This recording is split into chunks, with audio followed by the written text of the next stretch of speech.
What's up, War Report family? It's your boy C Dub, and me and the fellas are back for a special Thursday night edition of the Wednesday War Room. Where tonight we're going to be talking about spring practice. Spring is here, and we're also talking about Pro Day, as well as other news around the program. So, fellas, y'all ready to talk some football tonight?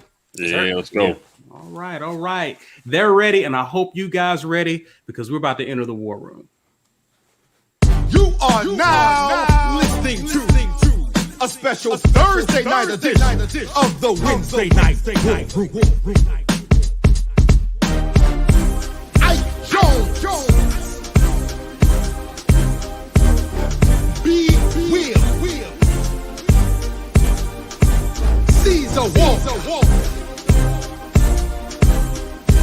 Mike G. Let's go!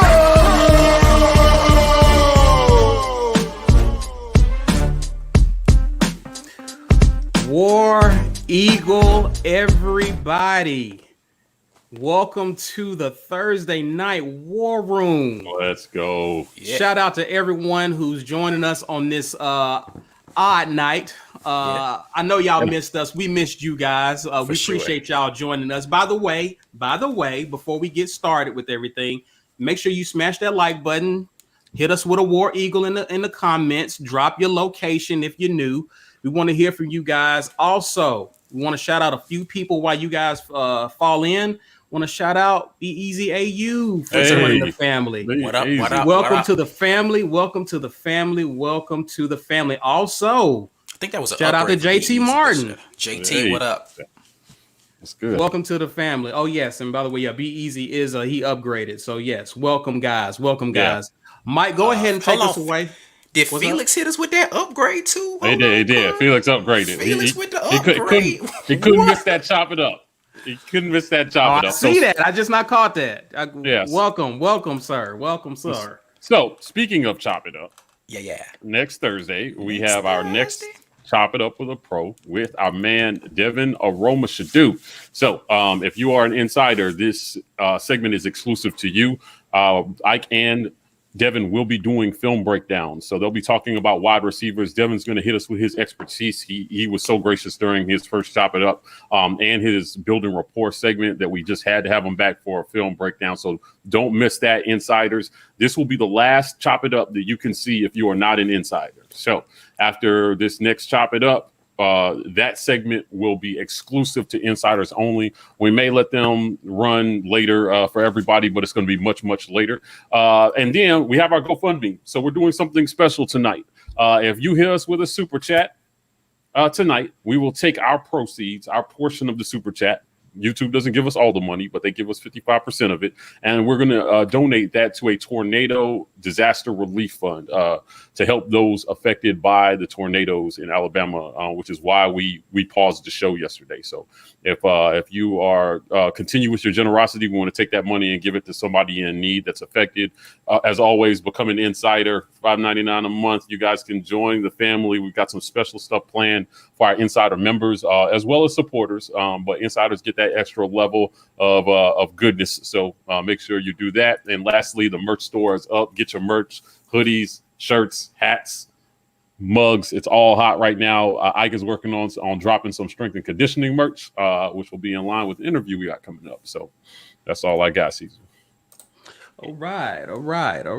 War Eagle from Japan. Yeah. What time is it there? I don't even know, but that's what's up.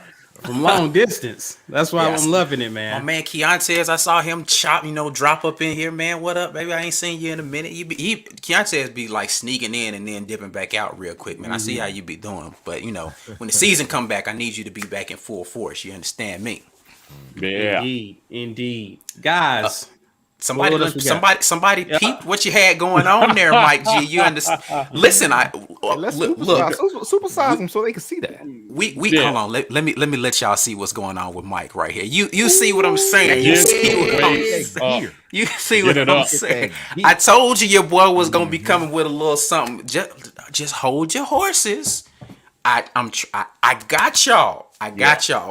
Just know I'm out here working in these streets. We gonna have y'all very soon on the Letterman situation. You dig? Yeah. So. Listen, and it feels like butter.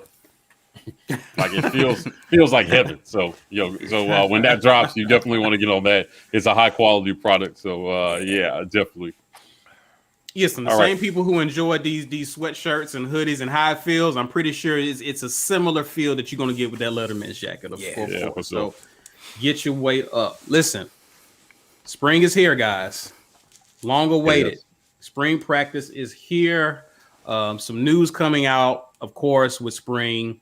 We got news of a pecking order. Mike. The roster isn't official. Mike.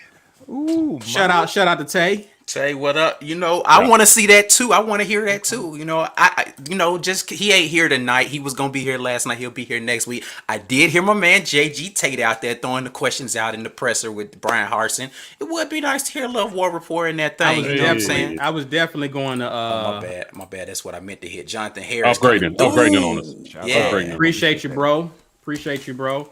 But yeah, it's coming. It's coming. Mm-hmm. We're gonna move up the ranks of that press, and you're gonna hear one of our voices on them questions one day in the future, man. We put it out there, man. We're gonna manifest that. You might not want to hear what we gotta ask. Hey, that'll be our one time, but we will not get invited back. Yeah. Listen, we're gonna make it count, though. We're gonna make it count. That's right. But listen, there's a pecking order. Not official. It's not. It's not a depth chart. It's not a depth chart, but it's a pecking. He clarified that. He did clarify. He clarified it's a pecking order, Mike. And he just sent the two people out there that were here last year, which is to be expected. Just sent them out there, huh? Yeah, which would be to expected. This was all I was trying to say in the comments on Sunday. You triggered? I'm not going back there. I'm not going back. You don't have to. I wasn't here, so this is my first trip. All I was trying to say in the comments Sunday is that when I say that it's Bo Nix's job to lose, if the season were to start today, who is most likely to be the quarterback to start? That would be Bo Nix, in my opinion.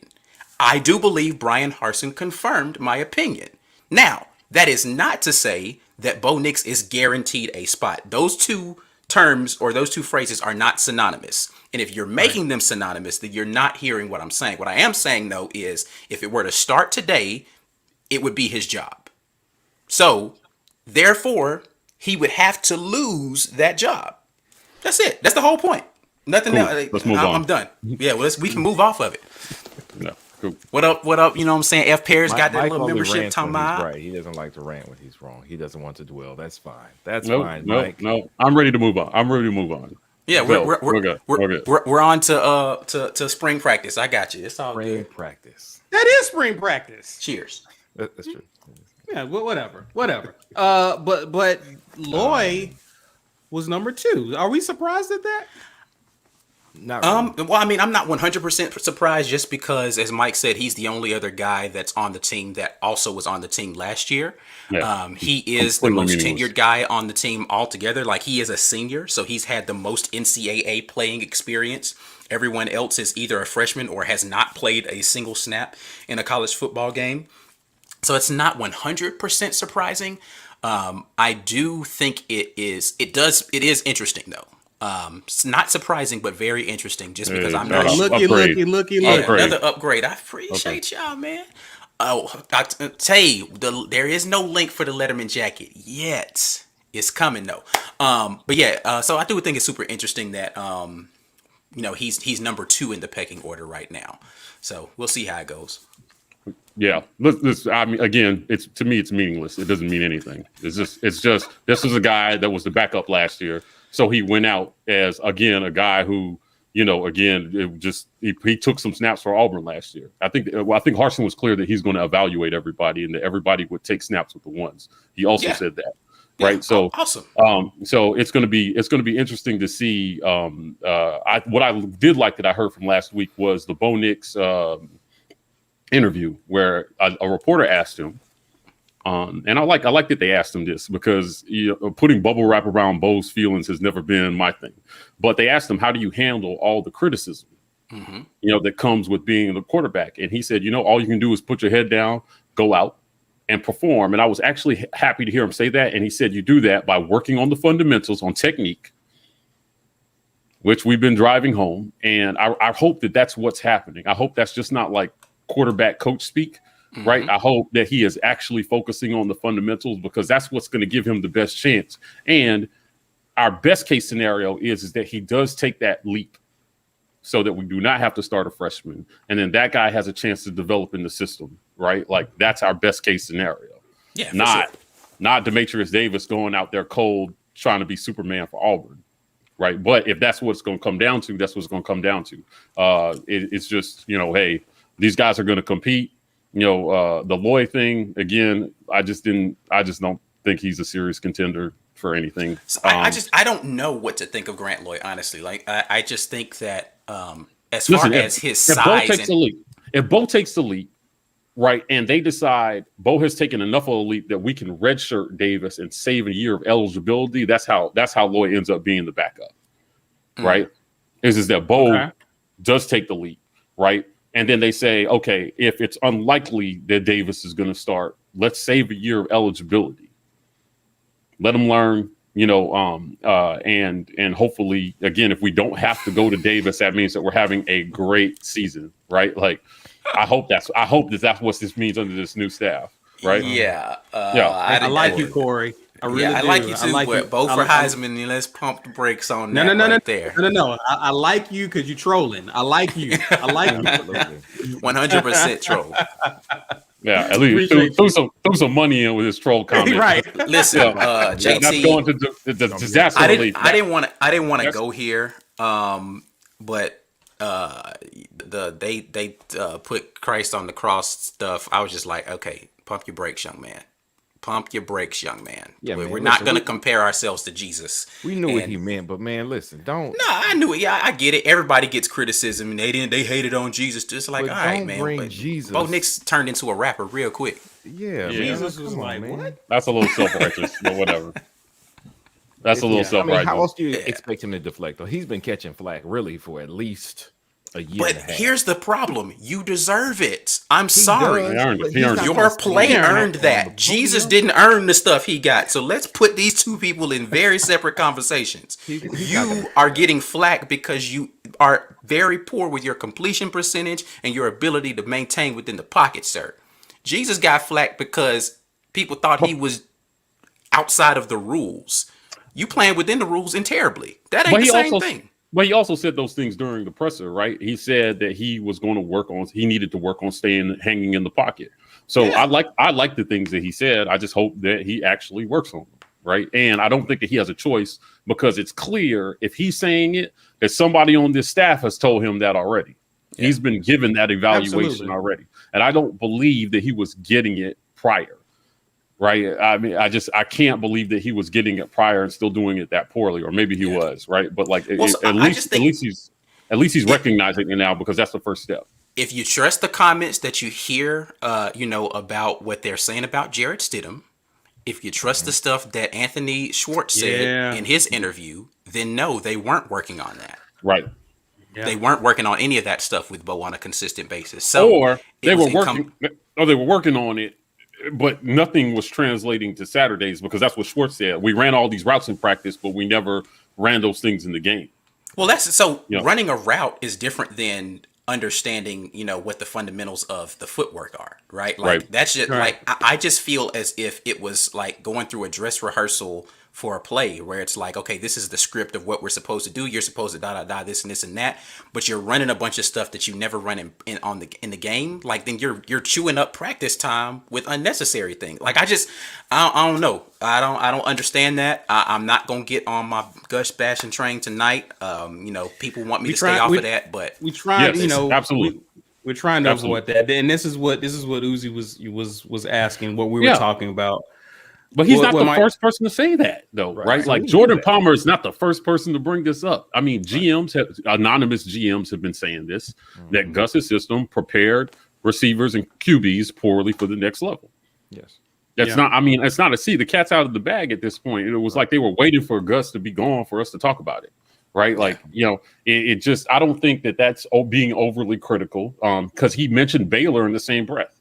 He did. Yeah. He said He did. a little bit better than us though. He was at Baylor didn't do anything to prepare him, and Auburn Right. was further away from NFL. Further away. Yeah. Right. Baylor was, yeah. Verbatim. So, while those offenses may have been dynamic at the college level, it doesn't do much to teach kids for the next level. And I think that hurts us in recruiting somewhat at skill positions. Right. It's hurt us when it's come to guys that we've lost to other schools. We've been in a battle for. You've got proven systems like what they run up the road that prepare kids for the next level, clearly because of the amount of kids they're putting at the next level and the success that they're seeing once they get there.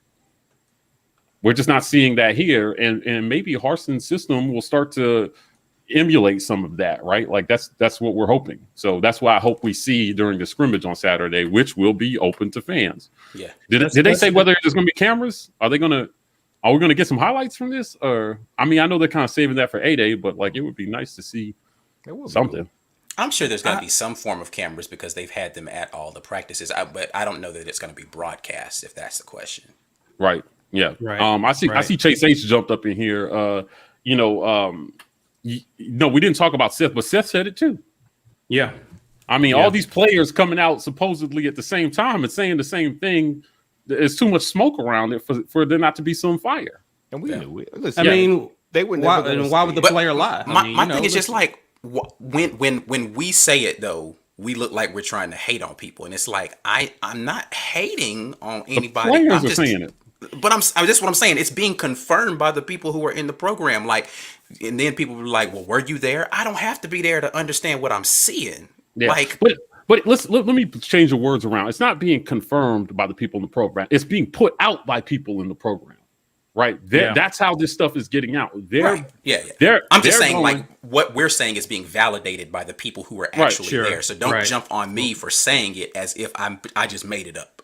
Yeah, for sure. Right. For sure. And I talked about this in the past, how there are people who, if you evoke the name of Gus Malzahn and what he did, people get upset about it. We got a new coach. Let's move on. Listen, you got guys trying to prove themselves to the NFL scouts right now that they can actually run routes because of what's happened in the past. Yeah, correct. It's relevant. The things that has happened in the past are affecting this program and kids trying to get to the league to this very day. So it's very relevant. And the guys who stayed now still have that gap to make up before the season. Right? Absolutely. They still have that gap so it is relevant to the amount of work that needs to be put in this spring. The other report coming out is about out of practice is about the strength and conditioning.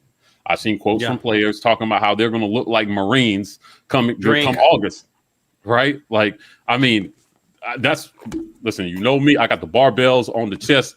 Listen, this is the most encouraging thing that I've heard so far this spring, is that these guys are raving about what Pittman is putting them through in the weight room. And Papo, it was Brahms. Brahms even went as far to say, we would do a few reps at this, and they're doing more 1 rep maxes. And like he got very specific in saying what was different in the program. And then when it came to max week, almost everybody hit some kind of PR. Mm-hmm. Yeah, that's crazy, right? Everybody was PR. You saw the weight gains in these guys. They got some serious talk. They got their weight up. Yeah, they got their weight up. And way up. It's just. And I hope I'm not using that deer antler spray, but like, I just feel like, hey man, this is excitement because again, there were some other quotes where they were talking about how players were somewhat skeptical to start this, right? And then what happened is they got in the weight room, and excitement started to build, and enthusiasm started to build, and then everybody got their weight up, and now they're feeling unstoppable going into spring practice. Yeah. That's that 1-0 feeling. Yeah, right. So let's carry that into the summer, get back in the weight room, and continue to transform. Yeah, and then come fall camp, set it on fire. Let's burn this mother down, burn it all. And that's something. And that's something that Harsin talked about. Is spring is where we set the expectations. And you go into the summer and basically build off of what we've done in the spring. And so we're expecting even more gains in the weight room come summer. So if this is a preview of what's to come, man, it's hard not to be excited about what's happening around the program, man. The culture that they're installing is amazing. So Isaac Sims says, "Hey guys, they got their way." Papo looks like, yeah. And he was loud and proud. Yeah, he was loud and proud. Nick, he had you out there looking bad, son. You should have threw him under the bus. Because you was looking bad, son. So the wide receivers are like, yeah, we didn't do anything to get prepared for the NFL under the last administration. The old line is saying it. Bo didn't say it. He said there's a lot of attention being paid to detail. I thought it was interesting, the attention to detail. Right. Because that's you do wonder what details, because people say that Gus is a detail-oriented guy. Right. Yeah, but it's clear the details that Gus was giving him didn't calibrate to quarterbacking for him, and now he's like, oh. But you know what? That gives me hope that there is a light switch that could come on for Bo, and he's like, you know what? I never looked at it like that. Okay, and that's because I've said this before. And I'm not like some big Gus apologist. I mean, big Bo apologist. But I've said this before. I do think that Bo has the IQ to be good at quarterback. I just don't know that anyone's taught him how to play the position from the pocket. If he can learn how to play the position from the pocket, the physical tools are there. His arm is phenomenal. The boy, he's got a gun, and when he puts the fundamentals together with that, his placement of the ball is immaculate. Good arm mechanics. He's got good arm mechanics. If he can figure out how to bring his entire body to the party on a consistent basis, Bo Nix is going to be a phenomenal quarterback. But somehow somebody's got to teach him how to do that. And I think for the first time ever, and this includes his high school career, somebody has said, Bo, you can't keep doing this. This is what you're doing wrong on a consistent basis. And he's starting to see those things. And he's like, that makes a ton of sense to me. Yeah.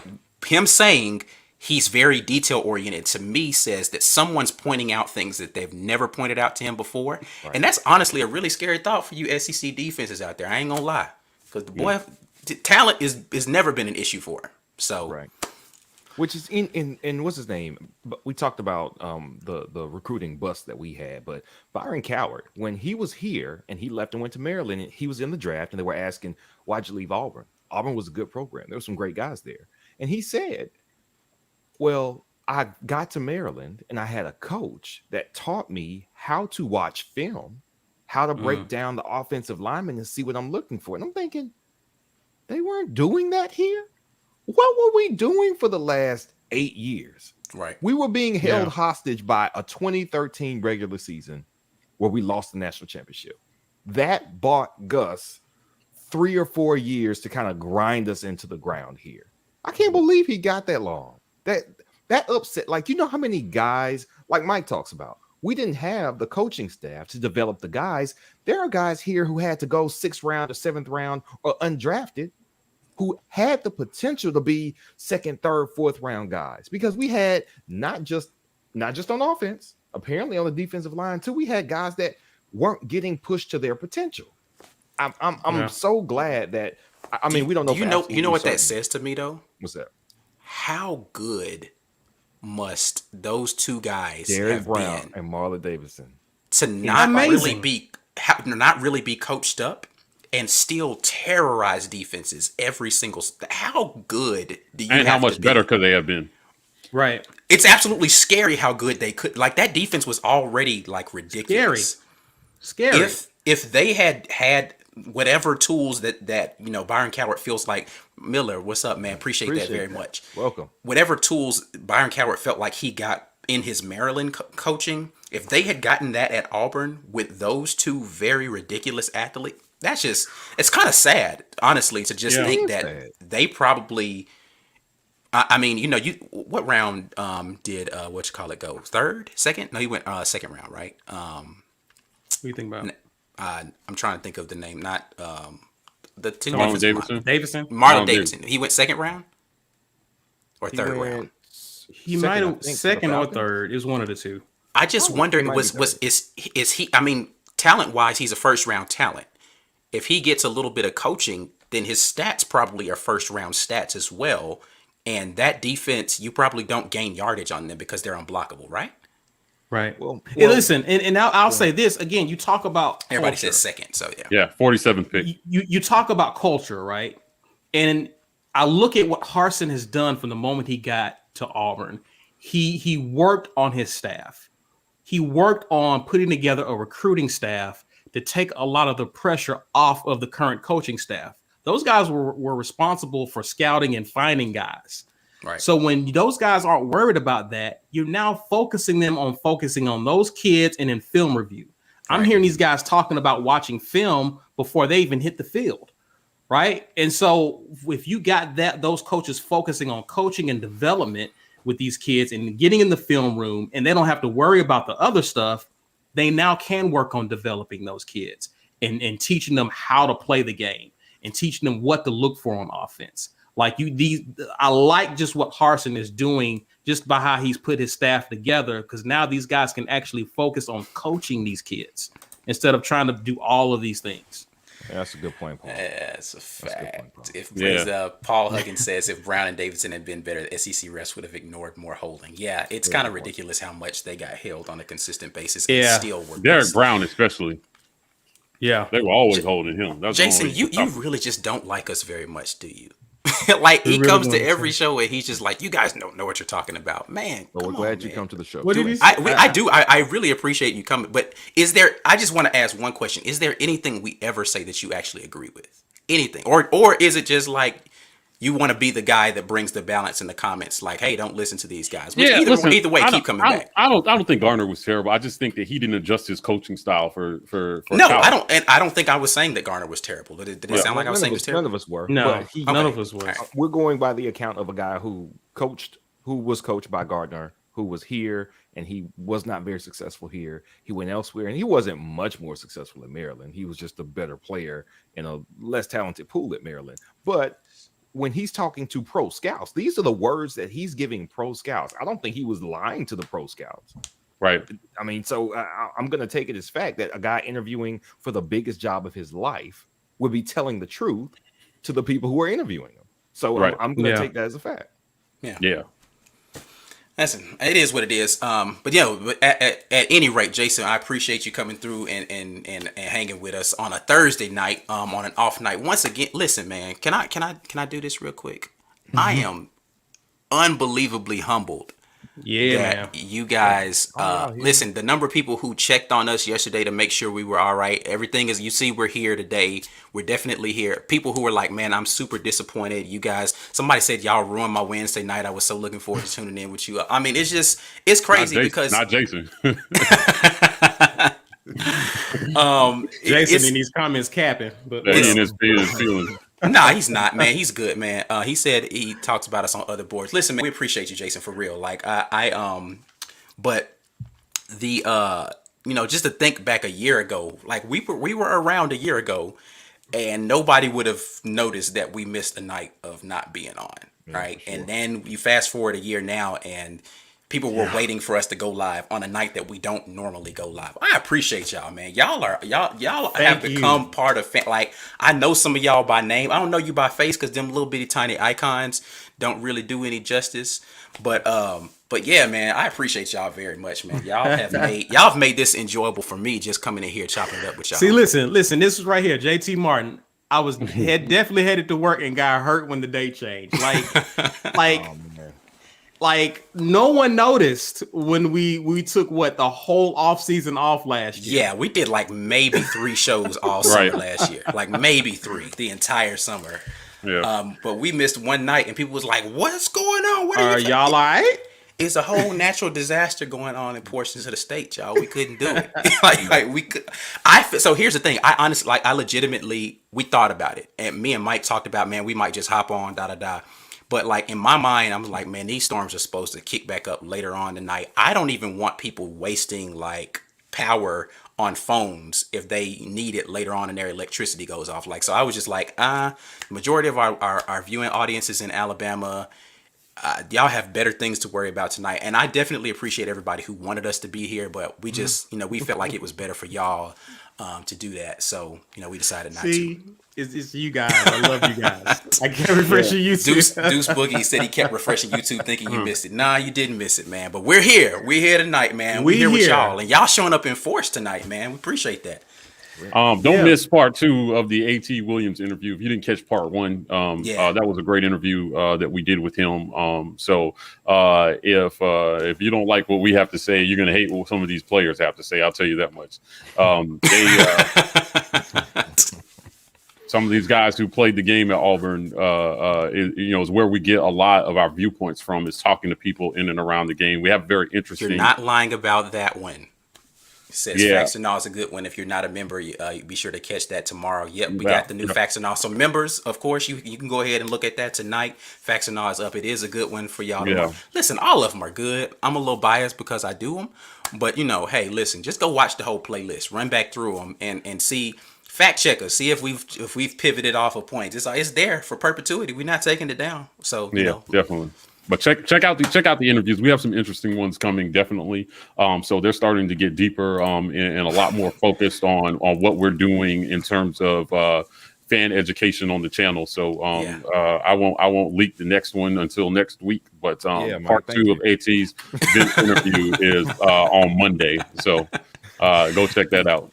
We were not in YouTube jail, F. Paris. If we ever got Cam or Coach Harsin, y'all would know like a month and a half out, because Mike would be brimming red, about to bust. Not to tell y'all. It doesn't do any good to keep it a secret, man. It's just interviews, so you put it out there, let you guys know what's coming, so you know what to expect, and then what's in line with what we're talking about. The JG Tate impersonations will be live and in effect next Wednesday, though. JG has already confirmed he's going to be back with us. So we will get an opportunity to hear from him about what's going on at spring practice. JG, shout out to you. I don't know if you're actually watching tonight or whatever, man, but we definitely appreciate all of the camaraderie that you've offered us and allowing us to kind of just, be a part of what was already an existent Auburn family and kind of welcome us in over here on the content creator side. So definite shout out to JG Tate. Corey has an interesting comment here about the O-line and Brahms kind of moving inside. I'm hoping that everybody finds a home this spring and then we stop shuffling guys around the offensive line, right? So I feel like if we can find a solution at center, then we can figure out the rest of it. The center situation, if Nick Brahms steps up, or if we have somebody else who steps in, Jaleel Irvin, I've heard some good things about him. If we can find a solution at center, I think, as much as everybody says left tackle is a big problem for us, I just think the issue was there wasn't continuity. I think we've got guys who can play the position. I just feel like the continuity is a big issue. So, we'll see. But yeah, like you said, Mike, hopefully everyone, the word you use is find a home. If we can get people plugged into a position and solidified there, and then figure out who is the next man up at that spot, it's going to be a dynamic offense for sure. Yeah, and even Jason mentioned Council. I'm eager to see where he fits in on this line. Harsin spoke highly of him.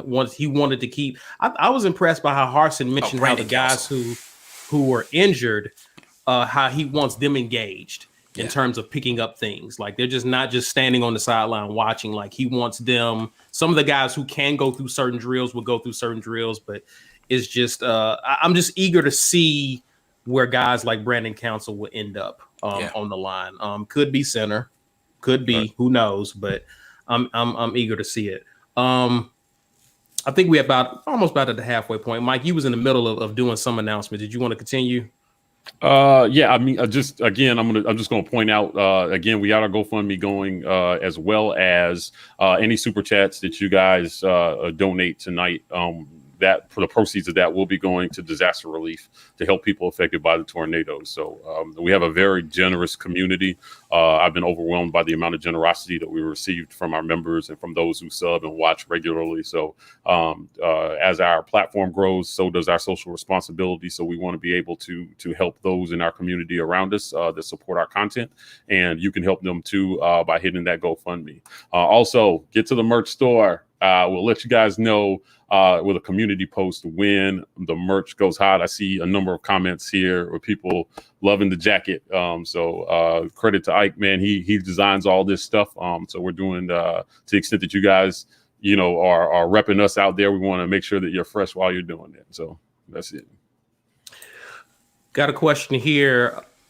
Bennett T. Weldon, Facebook is asking, is Troxel healthy now? To my knowledge, he is, and they're projecting him to be the starting left tackle. I don't know if he ends up the starting left tackle, but that's the early predictions right now. But to my knowledge, he is healthy and is going through spring workouts. People also asked about, I think Corey asked about, oh yeah, here it is. Asked about Harson's contract. I don't know if you guys got a chance to catch that, but he's being paid handsomely. $5 million out the gate. Yeah. In the conference. So there are people who have an issue with how much he's being paid, right? And I just don't. So if you look at shout out, I think I saw Chase on here. Chase H did a breakdown of the contracts for coaches in the SEC on his channel. So I'm not going to get too deep into that, but I will talk about something that he said on there about that's about mid of the pack in the SEC. Like that's the going rate for a decent coach in our conference. So you aren't going to get someone who's remotely good for less than that. Like it's just not, that's a myth. You like, if you want to pay somebody like they belong at, I was finna throw shade, I'm not gonna do it, at one of these lesser conferences, then go get that guy and pay him less. But it's very unlikely that someone who is as accomplished, whether you believe that Boise State is the space to do that, then I mean to gauge how accomplished he is irrelevant. He's done what he's done at Boise State, and if you're going to get a guy like that to come be in the SEC and compete, you're gonna have to pay him. Just point blank period, you have to pay for it, and that's pretty much what the standard rate is. Like, I don't think he's being overpaid. I think they made it incentive laden to get hhim to another place by the end of the season. Walt, shout out to you for that, man. Definitely appreciate that donation. It's just what you're gonna have to pay for somebody to be decent, man. And if he, hopefully, my hope is that he outperforms his contract. And again, this is the biggest thing that I have with the coaching contracts is, do you live up to the billing that you have? How much you're being paid versus what the output is for your program. We will see where that is. Right now, he's being paid like a middle of the pack SEC coach. Hopefully he outperforms that. Well, you also get paid for relative to the amount of stress that you're under, right? I mean, it's a tough job. There's a lot of bull he's going to have to put up with. I don't think that what we paid him is outrageous by any stretch. I think that any coach coming into a program like Auburn, if you're taking that on, regardless of what your record is, what they're asking you to do and deal with, is worth about $5 million a year base. Right. And any guy, any coach who would be willing to take less than that, I wouldn't want. Right. Yeah, that's a fact. Yeah, and you're willing to take less than that. You're in a precarious position to be the Auburn, head coach, right? Like, you are competing not only just against your opponents in the SEC, you're competing, unfortunately, against your biggest rival in the eyes of a lot of fans. Like, I don't personally give a crap about that, but there are a lot of fans who are constantly going to compare you to that program. They're also going to compare you to the success or the relative success of the guy who was right there in the seat right before you, right? And so that's a huge responsibility to take, because, like, make no mistake, regardless of my feelings about the previous coach, he was, by all metrics, fairly successful, as far as he didn't have losing seasons, right? He was above 500 every single year. That's not as easy as he made it seem. It's not an easy thing to do, right? And so, and that's actually proven out by, if you go back and look at those games, like how many of those games were teetering on the edge of us losing them. It's actually very difficult to continue to win in this conference and put forth 8 straight years of winning records, right? Regardless, again, of what I feel like the overall accomplishment was for that coach, he won. Right, he won ball games, and he figured out how to put W's in the win column. If you're the guy that's coming in after that, that's a ton of responsibility. You have to pay somebody to want to take on that type of responsibility. So there's no two ways about it. And not only that, let's also keep in mind, if he is as good a get as we think he is, he may have said, "I'll stay here." $3 million? Nah, don't worry about it. I'll stay here. Something else is gonna come open next year. Right. But they wanted to make sure they gave him plenty of incentive to come because they thought this is the guy. I didn't even mention that. Like, you had to pay him something to get him out of his comfort zone, right? Right. Why would he leave Boise? He's winning every year there. That's where he's from. That's where he played ball. You know, he was a coach there before. He's finally the head coach that, like, there's literally no reason for me to leave this place. Right. I need if right now someone from my day job were to come offer me the same amount or just a little bit more money to go do a harder job, I'd be like, you're crazy. There's no way. There's absolutely no way I'm taking a harder when I'm fine where I am. We need to talk some real dollars to pull me out of my comfort zone. Correction to Heath Denson on this one. I think Carnell was on a 2-year contract, and he's in the second year of that 2-year contract. Is what's going on with his deal. So they essentially just allowed a contract to continue, and then that made the most sense. So he didn't get renewed. He just didn't get let go. Right. Yeah, so. Yeah, I don't know that there was anyone who was on the previous coaching staff that didn't have years left on their contract. I don't think so. I don't think so either. Lance. So we got some people in the comments who asked about Shedrick. We have a Facts and Our Dropping tomorrow where we talk about receivers, but we didn't mention Shedrick. Yeah. Hey, shout out Chase H. Chase H, my guy. Yeah, listen, man, go check out Chase's channel, people. He is working hard to bring you guys something different over there. So we appreciate his contributions to the Auburn community. You know, one of those things, I'm sorry, I'm gonna let you get back to this receiver talking, Shedrick, man. One of the things I appreciate about some of the people who we have had the opportunity to fellowship with is kind of difficult. It's virtual, but like just to get to know a little bit better as far as the Auburn content creator community. One of the things I appreciate about people like Chase is I can tell he's working, right? Like he's working to refine what he feels like his aesthetic needs to be and what he wants to do. And that's that's admirable to me because it's not, despite what we might make it seem like or what other people might make it, this is actually hard to do. It's hard to consistently figure out what the content is going to be. Shout out to Thomas right there for joining. We appreciate that very much. It's hard to figure out what you want to do on a consistent basis. It's hard to produce that content. It's hard to, make it new and inventive. TJ, appreciate that very much, sir. Man, y'all guys are coming through with the disaster relief. For sure, man. We're going to make sure all of these dollars go to a good use as well. But I said all that to say, man, Chase H, man, continue to work on your stuff, man. I see you working and I appreciate that. Yeah. Anyway, Caesar, back to the wide receiver talk. So we already got some people in the comments at the mere mention. See, this is what you did. This is what you did, Ike. This is your fault. I will take that. I will take that. All right. Is he still stone hands, Ike? I ain't seen him catch nothing yet. So yeah. We will see. Some people, I tell you. Listen, man, you gotta catch him. What do you think? Again, he has an opportunity, man, this spring to show what he can do. Yeah, this is very true. So, walking and stalking outfitters, I did see your question about leadership in the locker room. I do want to come back to that.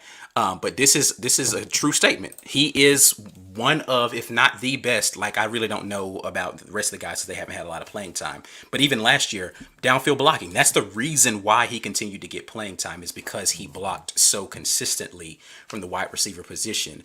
But you just got to catch the ball, man. Just like you have to catch. And it wasn't like he was dropping difficult ones. That's the reason why I'm calling him stone hands. I'm sorry. It's not like, for whatever, again, I've got my misgivings about the accuracy of Bo Nix. He was hitting Shedrick in the numbers, and he was dropping them boys. I'm sorry. It just is what it is. So, you could have helped your boy out with his completion percentage just by catching a few of them, Yeah. Hey, that's what's up. Preston Sanders just got accepted. Welcome to the War Eagle family, baby. War Eagle.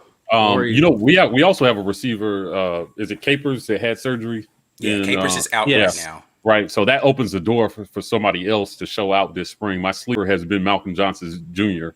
Schwartz talked about Malcolm's speed, in a recent interview that he did. Him and Javarius Johnson are get behind the defense type guys. So with Capers out, one of those guys has a chance to step in and show off what they can do, so that I think we're in a really good position at receiver going into the fall. There's a lot of talent. If they can design just some better, I think better play calling is going to help all these guys quite a bit. It's going to help Bo get open receivers. It's going to help receivers get open, get off the line. Ike talks about stacking, the defender down the field. It's going to help them get their fundamentals in order so that they can create more opportunities for themselves to make plays. Right. So I'm looking forward to guys like Malcolm getting a chance this spring to show off what he can do. So, I hope that Capers has a speedy recovery, but I'm also excited that we may get to see somebody else, and build some depth. So, yeah. Shout out to King Dunlap in the comments, laughing at us talking about old Shedrick there. You wanted to talk about leadership, right? Yeah, no, I saw somebody ask earlier, who is the leader in the locker room on this team, right? I do think that on the defensive side, that was pretty evident that KJ Britt was that guy that rallied the defense on a consistent basis. Right. Jamie Sherwood was on the back end. He was doing that. But on the offensive side, I honestly couldn't tell you who that was last year because to be honest, I didn't see, at least on the sidelines during the game, a ton of people on the offensive side rallying guys. I went back and somebody reposted something about I think AL.com did a thing on the 2010 Auburn National Championship team. I went and watched that whole thing. It's kind of like a little documentary about what was happening with that season. And you watch Cam Newton in games like Alabama. You watch Cam Newton in game like pretty much consistently throughout that season. We were behind in a lot of games. Right. And you watch Cam get on the sidelines, pulling people together like, look, this is what we got to do. And this is under the same system, right? So this has nothing to do with the offensive system that's being run. Because people were talking about what, Gus's system was so simple. Like, what are you going to do and talk to people about on the sideline? Cam had plenty to say on the sideline. It's about camaraderie amongst the guys on the sideline. I did not see a ton of that happening. Haven't seen a ton of that, honestly. And this is not even a Bo Nix comment. This is a post Cam Newton comment, right? Like there haven't been a ton of guys who've had that leadership acumen to lead men on the sidelines and really take them into combat. And I think that that's been evident by what you see as a lack of organization on the field. Somebody needs to get them together, huh? Nick Marshall, he was very quiet. He was really soft spoken though. Like Nick Marshall, I think. He wasn't leading on the sideline. Yeah, I just think Nick Marshall's a different kind of leader. I just don't know that we've seen the Cam Newton style leader or even a Nick Marshall style leader since then. I don't think that Jared Stidham was really that guy in the locker room. No. I definitely don't think Jeremy Johnson was that guy. So I just don't know that we've seen Sean White. Was he that guy? I just haven't seen that. You know what though? I think so. The issue is that guy, that coach on the field, that coalescing presence, it's born of confidence. And a guy who is not playing well is not going to have the confidence to come and rally. Right. Listen, man, you can't go out there and miss your wide receiver 3 out of the 4 times on the drive. And they'll be like, come on, guys, let's get it together. They're going to be like, man, get out of my face. You missed me. You costing me money. So Bo couldn't be that guy. He was struggling. Nobody on the offensive line could be that guy. They were struggling. The only guy who could be that guy was Tank. And Tank had just gotten there. What's he going to say to guys 2-3 years old? I'm like, man, look, y'all better play. I'm playing. He can say it in his actions, but he's not going to verbally be that guy. That was his first time on the big stage. And I see a lot of people talking about Nick was a leader on the field, which he absolutely was, and that kind of amplifies the point you're making, B. Will, about like when my play is elevated to a certain level, I make you have to step up. And when your quarterback is that guy that he is going to go out there and he's going to make plays on a consistent basis, it makes you feel like I got to go make a play because I can't let my QB down, right? But if your quarterback's not necessarily doing that consistently, there's that friction between what are we doing? Like, if he ain't together, nothing's gonna work. Where's accountability going to come from if you're not doing what you're supposed to do? What are you going to tell me? So it just wasn't there. It was missing. I mean, we saw it in South Carolina. That was all you needed to see to know that there was a void of leadership. Kenny Britt was that guy because Kenny Britt was. Thank you, Johnny. Appreciate that, man. Kenny Britt, he was there. He had arrived as an SEC player. Mm-hmm. He was preseason all SEC selection. People expected him to be good. He came into his own 2019. So he was going to be that guy. And that's why he was a leader. That's why you could listen to him. That's why he could chew out another linebacker, chew out a safety. He could say that to them. Nobody else there had that type of rapport, had that type of leadership. I see what you did there. Weren't as talented. I see what you did there. They weren't. Nobody else was that good to where he could hold other people accountable because he had this together. So hopefully, when there is that void, like Derek Brown could be that guy, and Marlon Davidson could be that guy. But when there's a void, the coach should be that guy. And to be fair to Bo, it's difficult because he started as a freshman, right? And so he didn't get to come in and see an example of a quarterback leading an SEC team, right? The true void. KJ Britt got to see Deshaun Davis be that guy, right? And so he knew exactly what shoes he needed to step into when it was his turn.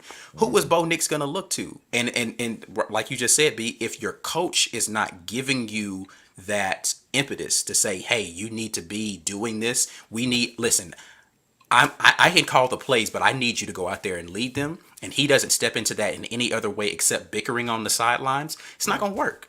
It ain't going to work, man. And I just don't know that that any of the players, the trust level just had not been developed. And that, I think, goes back to the offseason stuff, right? Like, how much time are you spending with these guys in the offseason to build the camaraderie, the relationship that's necessary, that they're going to trust you when we get out here on the field? I do think that there were guys out there that played hard for Bo.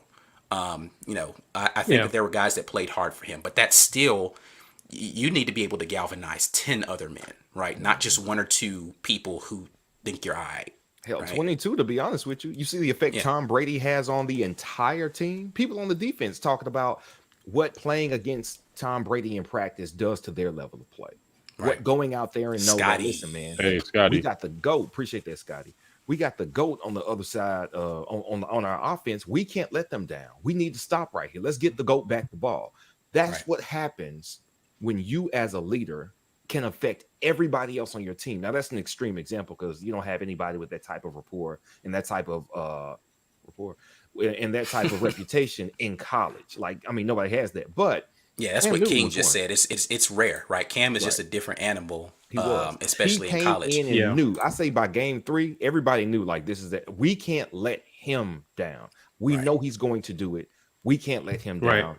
And that's powerful, man. We're seeing the beginnings of it. Even if Bo doesn't have to be Cam, but what Bo has to do is, number one, earn the respect and trust of his coaches to where they empower him. They keep him on the field.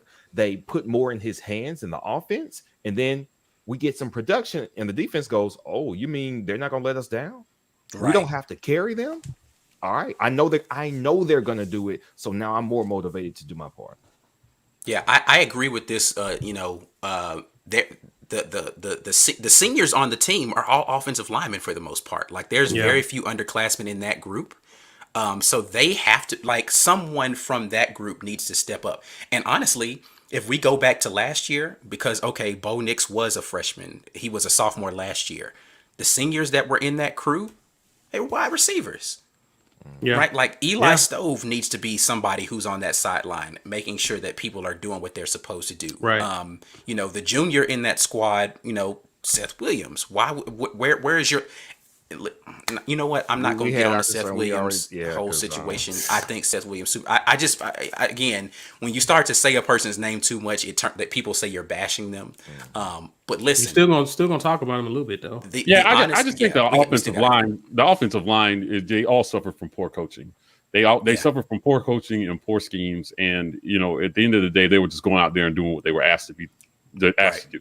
So if this, now that they've got something different and there's a new enthusiasm and they might actually have some belief in the system, I think you'll see that will produce a lot better play here on Saturday. So, I mean, I think when you're going out there and you may not even believe in what the coach is putting down, right, because you're seeing the results of it on the field, right? Like it's apparent, but it's not working. On Nick Brahms for 2 years. I think his new belief in this system might turn into a new player on the field. Yeah, it will translate for him. And as fans, that's what you're hoping for. That's what you want to see. So, to be in and Harsin even talking about leadership. Harsin already has singled out 2 guys on both sides of the ball. He singled out Papo on defense. He singled out McClain. Somebody asked who do they see breaking out in Derek Mason's defense? Stay tuned for facts or not. We talk about that. Not that specific question, but we highlight some guys on the defensive side of the ball. Those 2 guys stepped up, and to me, it started during the offseason and winter workouts. What are those guys doing in the weight room? And those 2 stood out for him. Yeah. Yeah, I don't think it's sunshine pumping just to say that we were coached poorly and that better coaching will produce better play. I mean, I think that we were coached poorly. Right? I mean, that's a fair statement. Yeah, it's just a fact, right? Shout out to Johnny Caldwell. Appreciate it. We're not being coached well, right? And they were not recruiting well at that position either, right? So we were under-recruited and undercoached, and but they still have some talent. And the expectation for this offensive line cannot be give the quarterback 5 seconds on every throw. Yeah, right. It just can't be. That's not realistic. So there are talented defenses in the SEC.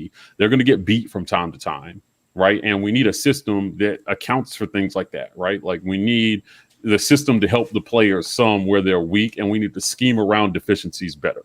If offensive line is going to be a deficiency, then we need to scheme around it. If Braum is going to do some of the stuff that he did last year, then we need to scheme around it some, man. Help this guy out a little bit, right? Like this is where the coaches have a job to do. That's why you make $5 million a year. Assuming that's your best center.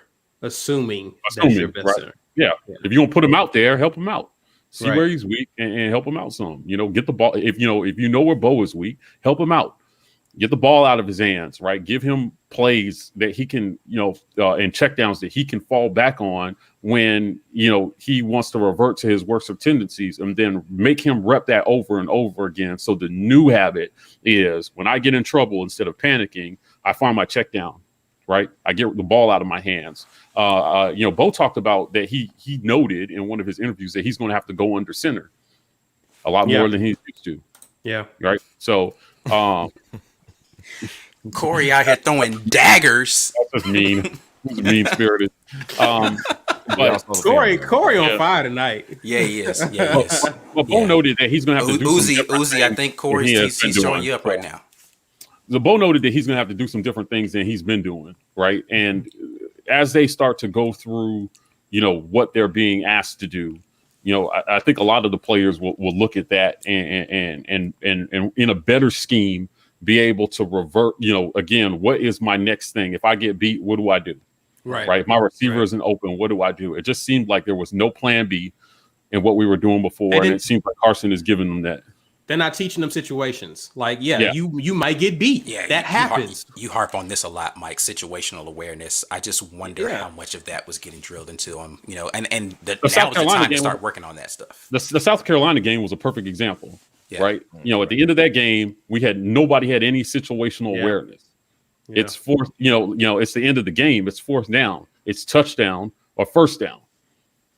And we tried to run it in from the 20. The play call was bad. Like, again, the quarterback in this particular situation was bad because, it was pretty clear. And I wondered, and, taking him off the hook some, I wonder why you don't grab your quarterback right before that play and say, you got 2 choices here, son. Get the ball out of your hands quickly. Make sure you throw it past the first down marker. And if you run too much time off the clock, you got to put it in the end zone or the game's over. That's it. Right. I blame coaching for that. There you go. 100%. Uzi, get in there, buddy. If he works on his standing on the sideline fundamentals, he'll have someone to talk to. Yeah, he's got the. You know what I'll say about Bo is he seems to have in these interviews he seems to have the right attitude about what he needs to get done this spring. Absolutely, absolutely, which is good, right? He seems to have the right attitude. So listen. I think it's always been about the play we saw on the field. For all indications, Bo seems like a good kid. He really does. Uber confident in himself, which is good. Right. You need that in your quarterback. But he's just I think someone said it early, he's never had anyone coach him how to play at a high level. He's always had to rely on his God-given talent and ability. The problem is you're on the field with a bunch of people who have God-given talent and ability either. So it nullifies what you bring to the table. You have to learn how to play the game. And he's talking different now. He's saying some of the things we've been talking about. And I like this. I like to hear it. He's actually Harsin considered him to be one of the leaders on the offensive side of the ball, him and Tank. So it remains to be seen how that translates into spring ball and summer and fall. But Bo's off to a good start. We just see if he can put it together. Yeah. Like the hill he has to climb, I'm maintaining, I think is a lot higher than most people think, right? Nobody jumps 10% in completion percentage in 1 year unless you're truly being plagued by drops or external factors. So, but we don't need him to be 70% to be successful if the scheme is good, which is my point, right? If our running game is solid and he can move 3 to 4 percentage points, right, and check downs and throw the ball away and some of those things, well, that'll be good enough for us to compete with the amount of talent that he has around him. If you're going to miss a throw, don't miss the home run. Don't miss but like open downfield. We've seen our guy talk about it's fixable stuff, right? And that's the good thing about it. Everything about it is something that can be fixed. Anyway, I don't want to harp on this too much because we still have one more topic we want to go over. So Pro Day was the day, actually. Yeah. Few things I noted about Pro Day is that we did see a few other guys working out on Pro Day. We mentioned the main guys who was Sherwood, Seth Williams, Schwartz, and just had a brain fart. Who was the fourth one? Britt. Yeah. But Jordan Peters worked out. Right. Mm-hmm. We actually saw some people. Who's that? Yeah, some guys came back. Sal Cannella. I saw Sal Cannella. We saw that. So I was happy to see that. Tut worked out. Right. And gave us some explanation for what happened to him because he did. And it kind of confirmed what we he just didn't really want to have to prove himself to a whole new coaching staff. Yeah, he didn't want to start over basically with he didn't want to start over, which I get it. So he was out there working out, and best wishes to him, man. I hope he can land with the team. But what are your thoughts about Schwartz? Schwartz clocked. He did what I thought he was going to do, which 4.26. Yeah, a sub 4.3 is where I thought he would be in that. He definitely. Everybody else's 40 time was a little disappointing, though, to be honest. I was shocked at Stove. Yeah, he was slower than Seth. Yeah, I wasn't because once he had that knee injury, that injury messed him up, and he never looked fast. Since he came back, he has not looked fast. His freshman year, he looked like a burner, and when he came back, it just wasn't the same for sure. He's a smarter wide receiver now, though. Is what I think happened for Stove. He became aware of where to be, how to use his body better since he doesn't have the burner speed. So I hope he can get on somewhere. But yeah, nobody had an impressive 40 time but Schwartz. Yeah, which I mean, listen, you knew Schwartz was going to run a good time. It's just almost about where impossible. I thought he would be. I'll be honest, Seth was about where I thought he was about. Right. Yeah, I mean, I think for his size, I think that's actually really good time. Yeah, that's about where I thought he would be. He's an athlete. Yeah, that's the thing. I think we talk a lot about watching tape and all this kind of stuff. Tape will tell you Seth is fast. He can definitely get past some guys, even without having great release skills and all that kind of stuff. He can definitely get past some guys. And his body control is immaculate. I don't think, and this further confirms to me, we wasted Seth Williams. Yes, we did. His physical ability should have translated to a monster receiver, and we did not do a good enough job of putting him in the position to be great in college. He could have been a great college, just because from a talent perspective, he's better than most of the guys he's lining up against. You have to figure out how to make sure a guy like that is going to get the ball consistently, put him in the right position, coach him up to be unstoppable. They did not do that with Seth Williams. He deserved better. And part of that we had no way of getting him the ball. Like we tried, but we had issues elsewhere on the offense.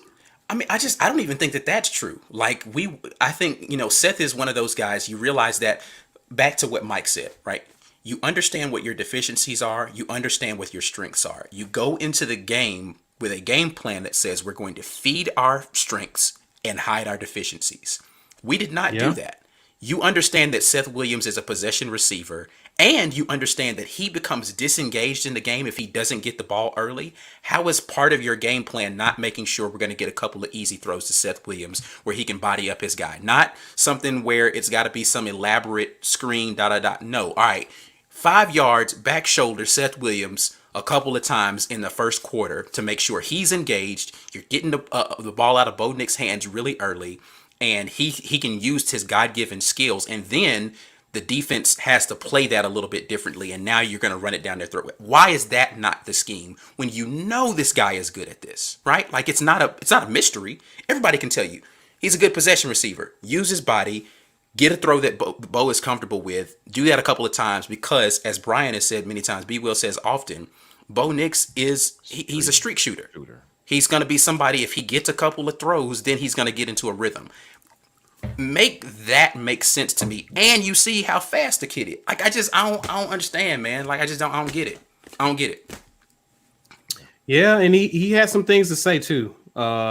Pretty much confirming what we already knew. I mean, it's no shocker there. Lawrence, you stupid. Me too, Lawrence. Me too. I'm with you. But yeah, I mean, if they do, but how much credit are you going to give to Cody Burns about that? Well, my thing is, we're going to find out a lot about Cody Burns, the coach, now that he's away from Gus. That's true. Yeah. He reported to me. Yeah, like I think we find out a lot about whether or not he's a good coach or was he working for a guy, right? That's really what we're going to find out. So if Tennessee receivers do well, then hey, I'm happy for Cody. I'm happy for Cody. You guys talked a lot about Seth, but Schwartz was my bugaboo, right? 4.26 unofficial. Oh, like it's embarrassing. It's that's embarrassing because again, I went on a whole thing about how Schwartz isn't just a speed guy. Go watch the film, and you will see Schwartz has a lot of. And he said that himself in his interview. He was, he's like, listen, I'm trying to prove to people that I'm a complete receiver, not just a deep threat. Yeah. I can see that watching the film right now. You don't have to convince me. I can tell by how you come off the line. He just has those natural, little quicks or whatever, and he's super fast, so you have to respect that. Yeah, good hands. He was a natural catcher of the football. Again, I've gone through this whole thing. I just don't understand how we waste two extremely talented guys, not just like, they was kind of good. Like extremely talented receivers, both there at the exact same time, and you can't figure out how to be better at the passing offense. Let him mess around and get picked up by somebody like Kansas City and see what kind of talent he is, right? Like I'm telling you. Pittsburgh's looking at him tough. I heard Tomlin was there. Yeah, I mean, just let him get picked up by a competent offense, or again, Kansas City has proven that they know what to do with those speed type guys, right? The Tyreek Hill types, right? And so I just think, when you look at him and then the history of what we've been at receiver, and then what these guys are all saying in unison almost. Right. I mean, Stove has been the only one that's just been kind of very politically correct about it all. It's going to be I'm excited. I mean, it makes me excited that we actually do have the talent. Everybody we recruit is not underwhelming, and they just need something better to facilitate them producing more. Right. So that goes for everybody: receivers, quarterback, offensive line, and then Tank for Heisman, man. With a competent passing game, Tank runs for 1,500 yards next season. I honestly believe that on a full game slate, in a competent passing game where they cannot just stack the box to stop us. Yeah. I think he goes nuts. Look what he did behind that offensive line last year. Right. right? In the games that he played. So, I think the same thing will be true for a lot of people. We have just become so accustomed to not seeing the production consistently that our expectations are on autopilot low.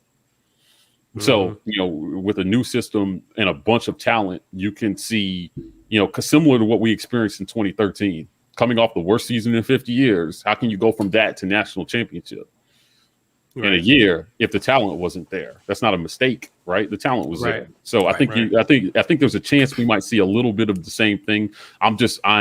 But you got to catch lightning in a bottle at quarterback. So you're either improving the guy we have, or you're bringing one of the guys, some newcomer is going to be the next greatest thing to hit Auburn if it happens again. And then all the guys around them hopefully get a chance. That's what I'm seeing with these pro days, right? I'm just seeing a lot of very talented guys that we should have seen. That should have been all SEC. Right. It should have been all SEC. Like I fundamentally believe going into last season, Schwartz and Seth thought that they were going to be in the conversation for the best wide receiver duo in the conference, if not the country.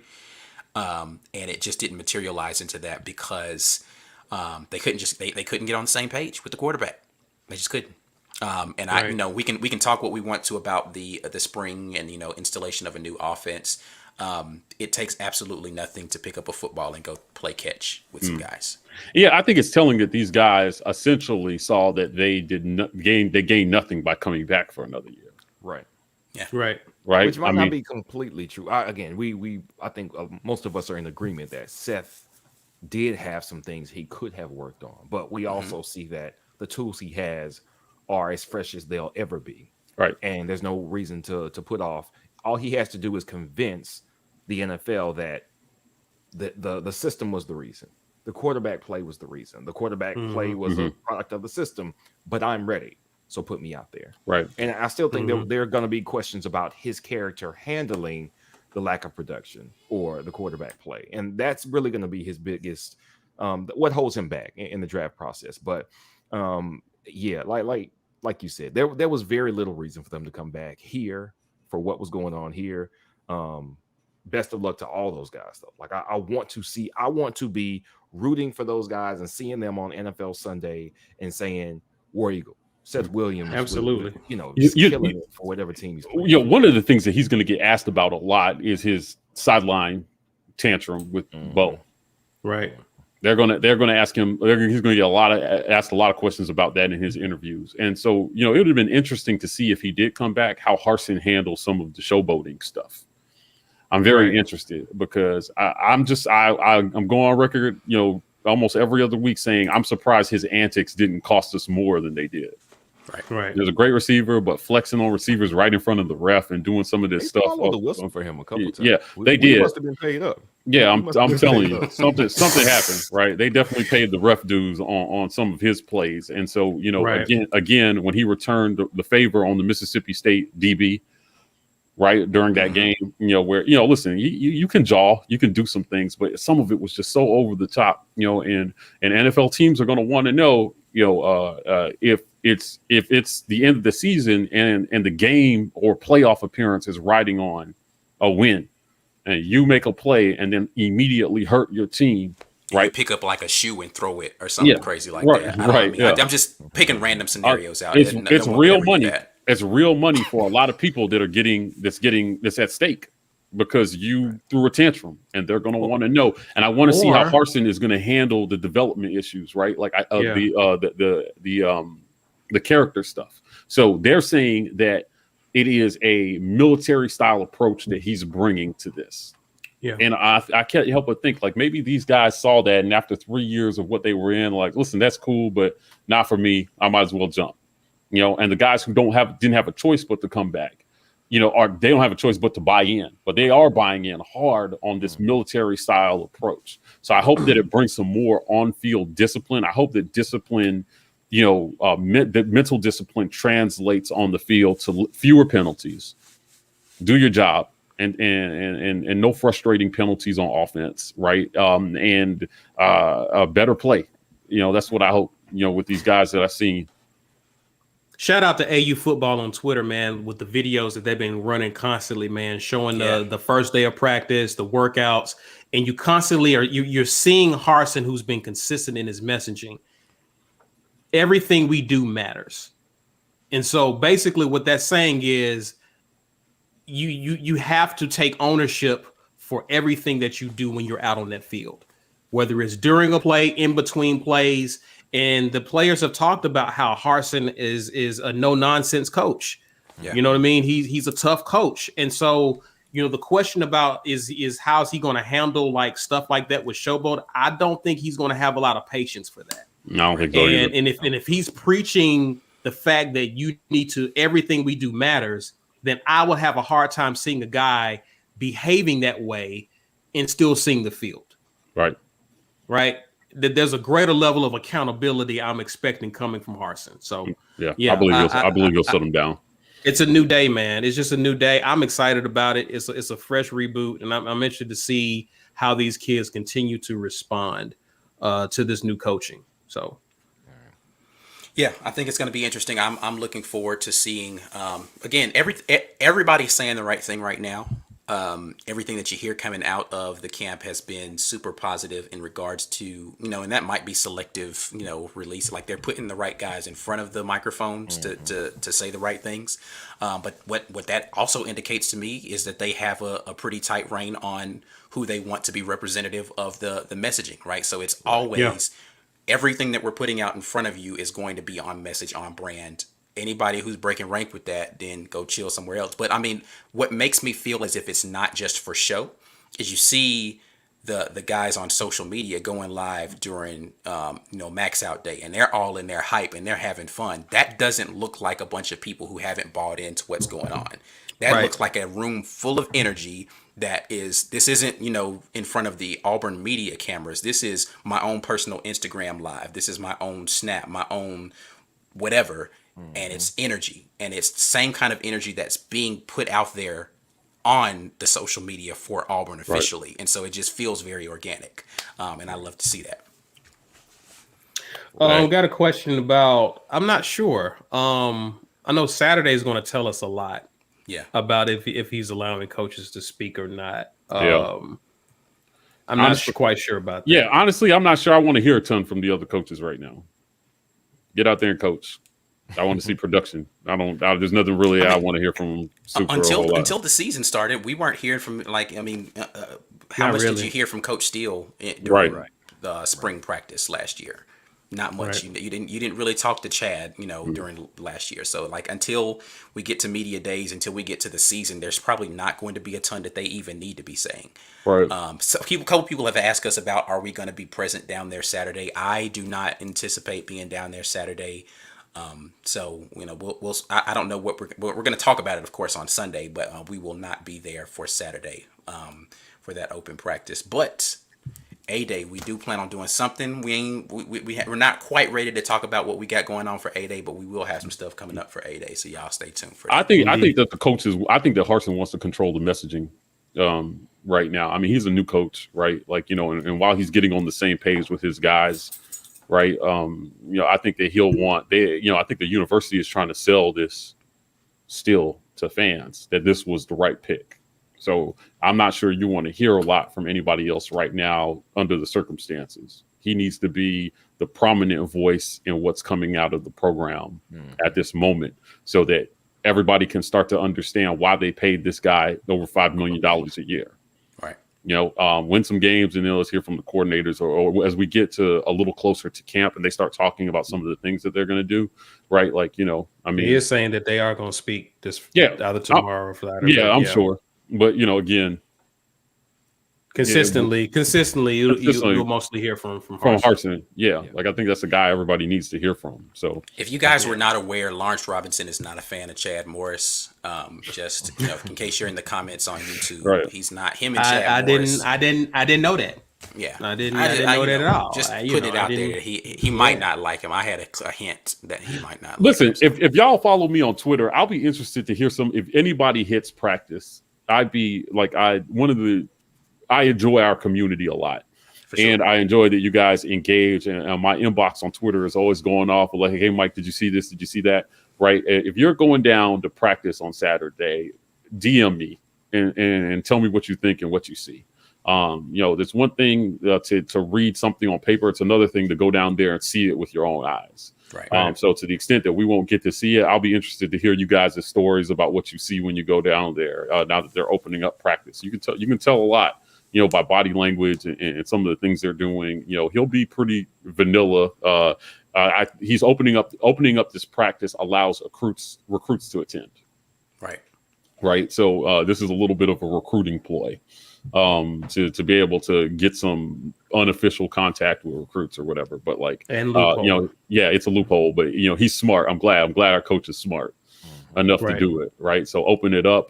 Which will likely mean, since other teams didn't consider that there'll be a rule against it next year, because anything that we do that's smart, then all of a sudden there has to be some kind of rule change. So whatever.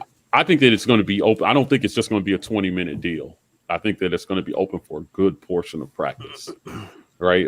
Is what I was reading. So, it used to, in the past, we would open up practices at times and they would do just a few periods, but that's mostly, just for local kind of football heads that would go in. I think that, that's facts, Jason. Right. Yeah. Yeah. Facts. Facts. Yeah. That's what I was saying without saying it. That's big facts, Jason. I don't like mentioning that school, not because people start to, assume that you're, trying to be, I hate the little brother complex or something like that. Listen, I don't really care about that school much at all, but they are who they are. And so to not acknowledge them is kind of silly, but whatever.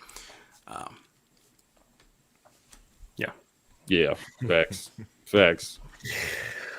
Guys, we got anything else?